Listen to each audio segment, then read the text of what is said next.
We just got done watching the EA press conference, and I'm kind of curious what your thoughts were. Yeah, I felt like I walked out of last year's a lot more excited. Right. This year had pretty much what I expected, more on Dragon Age Inquisition, which was exciting. It's exciting, you're a big fan. Yes, I am a huge fan, so you can never give me too much Dragon Age Inquisition. Wanted a little bit more, like it's good that we're finally seeing the gameplay, because that looks badass right now, so I'm excited about that. But I was really disappointed because everyone was like, oh, this is the year that they're finally going to show off the new Mass Effect.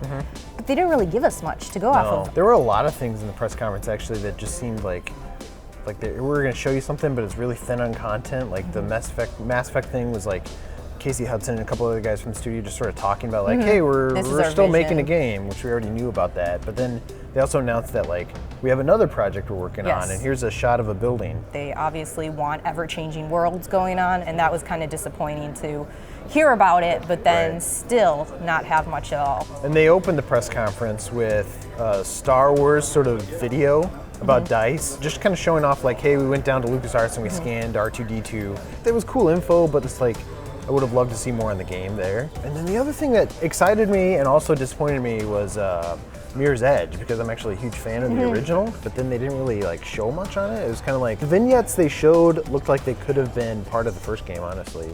I mean, I guess it looks like a little bit better. From all these trailers that I saw, nothing was like, whoa, the most. We're staring at the wall most of the time, though, to be fair.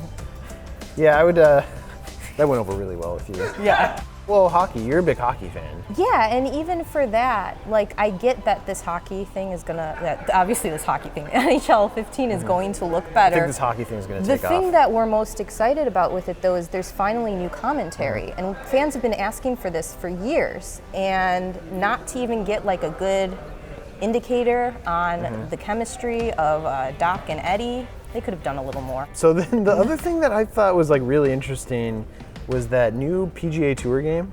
Like they had the like Tiger Woods license for a long time, and they sort of dropped Tiger Woods, like a bad habit. Yeah. But then it's also like that's add something really wacky to it. And the scene they showed was like a dude on some greens, and then like this battleship, like from I don't know, Battlefield or something, like started coming in and like rammed into the greens, and like he's in the middle of World War III and golfing.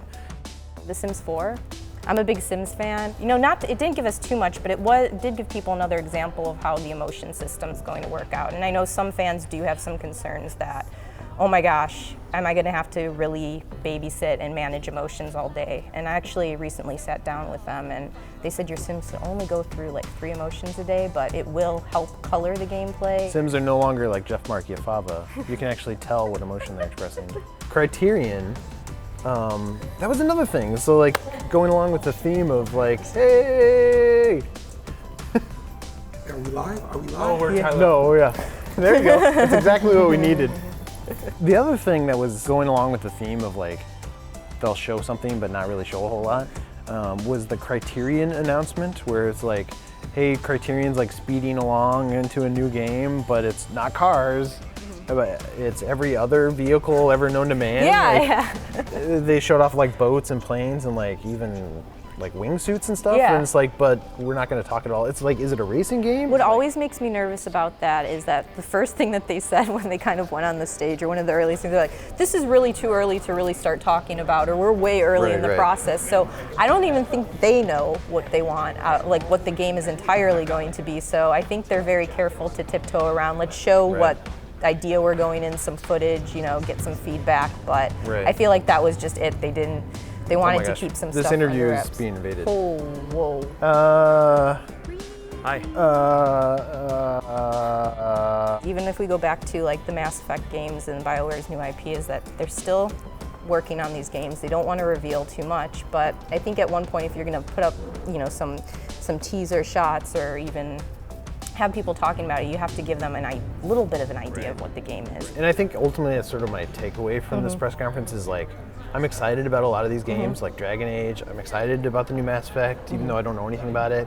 I'm excited about Mirror's Edge, but they just didn't have anything to share yet. And so it's kind of like, this is like maybe an off year in sort of a way for EA, where it's like they got a lot of good things in the hopper. They're just like not far enough along for us to be like blow us away with them yet, but they do want us to kind of just remind us that like, yeah, you know, we're still a company.